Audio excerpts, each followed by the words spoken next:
Omar Neira, especialista en salud pública, está con nosotros esta mañana. Señor Neira, muy buenos días. Buenos días, Mabel. Gracias por la invitación y encantado. Es un placer. ¿Le parecería una medida acertada el hecho de cerrar las playas por Año Nuevo? Como tú lo mencionabas, ¿no? Después de 2 años sabemos cuál es el mecanismo de contagio del coronavirus. Este se produce en espacios cerrados, sin ventilación, con aglomeración. Y más bien lo que debemos tratar de educar a la población y que las autoridades comprendan es que abramos espacios de ocio donde las personas puedan, con cierto grado de seguridad, intentar tener una nueva normalidad, porque lo que va a suceder es que si cierras las playas, la sociedad se va a ir a los centros comerciales, va a atiborrar los centros comerciales y el efecto es contraproducente. Yo creo que después de 2 años ya aprendimos, necesitamos un liderazgo claro y que se expidan normas con contexto y evidencia científica y no con un interés o personal o político que finalmente tengan efectos contraproducentes. Recordemos que las fiestas del 2020 fueron estas. La discusión fue ¿se cerraban o no? Y se cerraron todas las playas del Perú. ¿Cuál fue el resultado?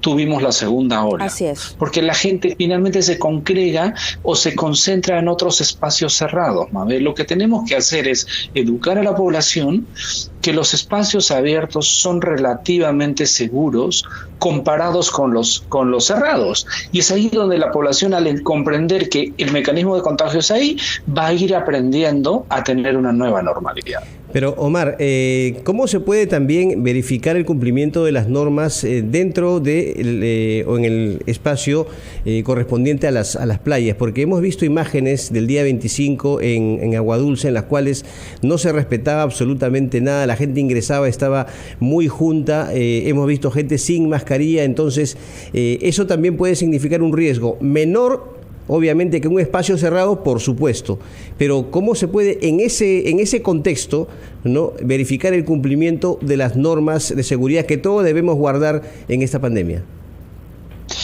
Yo creo que, Carlos, las medidas restrictivas per se hacen que la población reaccione contrariamente. Y claro, es evidente lo que ha sucedido el fin de semana, que la población se desbordó y como no comprenden adecuadamente el mecanismo de contagio, sucedió pues todo esto. La gente fue, llevó licor y no respetó, porque no hemos hecho un trabajo de educar.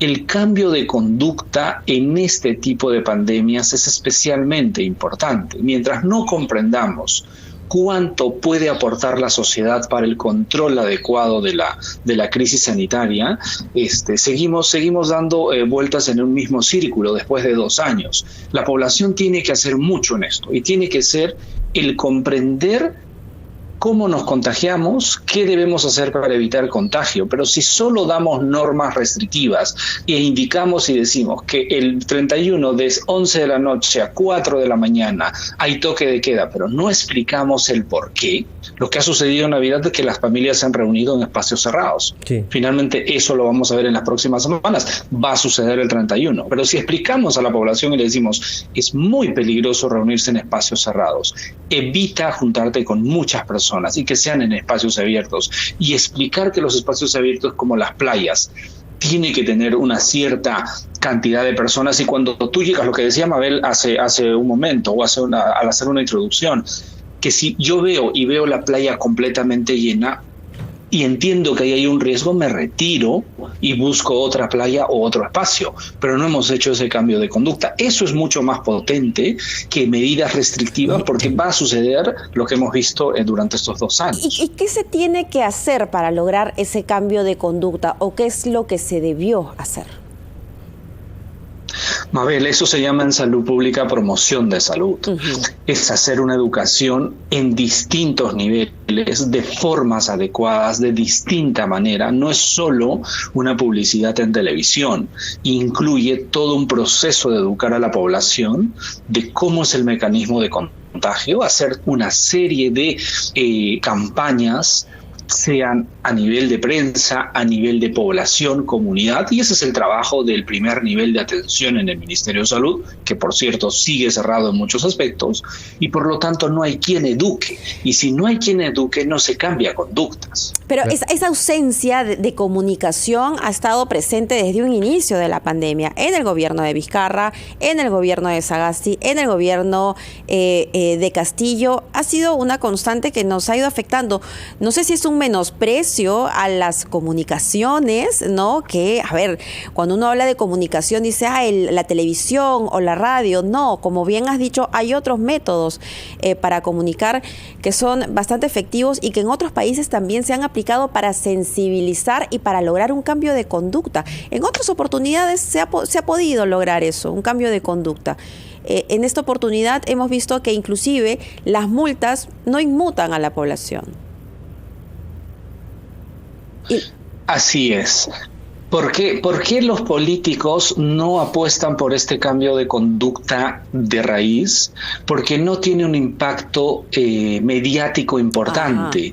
Esto se ve en mediano tiempo. Cuando yo a algunos exministros en su momento, cuando eran ministros, les propuse hacer, fuera de COVID, ¿no?, hacer cambios de conducta para mejorar la salud pública y prevenir, muchas de las enfermedades son prevenibles. Te dicen, ¿y en cuánto tiempo los resultados? Y los resultados son a mediano y largo, proceso largo. Te hablamos de 5 años, 10 años, tal vez 20. Y es ahí donde un político, al no ver resultados inmediatos, te dice, pues no, en este momento quiero ver resultados. Y en salud pública, los resultados los vamos a ver en un tiempo mediano. En COVID tendríamos que haber empezado a educar desde el inicio, como lo han hecho muchos países, para que las poblaciones entiendan.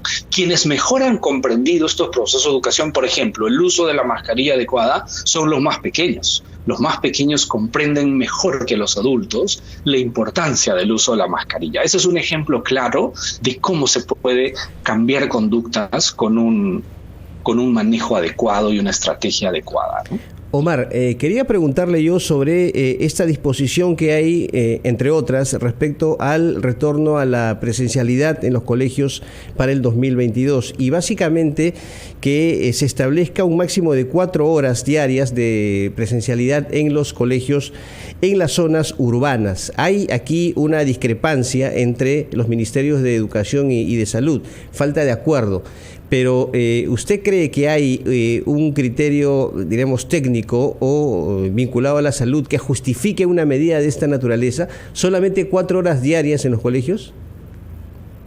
Como decía Mabel, es falta de liderazgo para el manejo de esta crisis sanitaria desde el gobierno de Vizcarra, pasando por Sagasti y ahora con Castillo con respecto al manejo de la educación. Claro, no estamos en marzo 2020 para discutir y decir, ok, hacemos semipresenciales de 4 horas. Después de 2 años, después de todo lo que hemos perdido como sociedad, desde la educación preescolar hasta la universitaria, proponer una norma donde la mayor cantidad de escolares están a nivel urbano, que solo la educación sea por 4 horas, me parece irresponsable y no comprender la situación actual de la educación. Está en una crisis sin precedentes. Estamos con generaciones de futuros ciudadanos peruanos que van a tener un déficit en muchos aspectos, más allá de lo cognitivo. Y entonces es como pretender, ayer hacíamos unas publicaciones, como pretender que te vas a un restaurante y te dicen, señor, solo la entrada, no lo demás. Porque hay riesgo, sí hay riesgo, Carlos, es evidente que hay un riesgo, pero el colegio es de los menores de todas las actividades que hoy desarrolla el ser humano comparativamente. Y entonces, si hacemos un análisis y no hay liderazgo entre Minsa y Minedo, hemos tenido reuniones y entre ellos se echan la pelota, es entender, ok, ¿el riesgo aumenta cuando hay mayor nivel de exposición? Sí, es cierto, pero en ambientes cerrados sin ventilación. Si tú ventilas los ambientes, no son cerrados los ambientes, flexibilizamos. ¿Y hay, Omar, justificación para prohibir a los alumnos alimentarse durante la permanencia en las aulas de los colegios?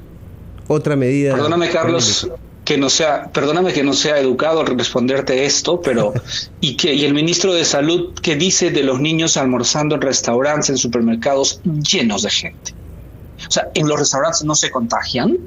Sí, habrá un riesgo, sí, Carlos, no neguemos. Claro. Pero si hacemos refrigerios escalonados, ¿sí? Los más pequeños 9:30, los medianos a las 10, 10:30. Hay muchas formas de evitar que haya concentración de chicos, pero el refrigerio es posible al aire abierto. Los colegios tienen parques, tienen estadios, tienen lugares abiertos donde, pues claro, necesitamos repensar cómo va a ser el refrigerio, pero sí es necesario para poder tener las horas completas de clase, 6 o 7 horas. Eso es posible.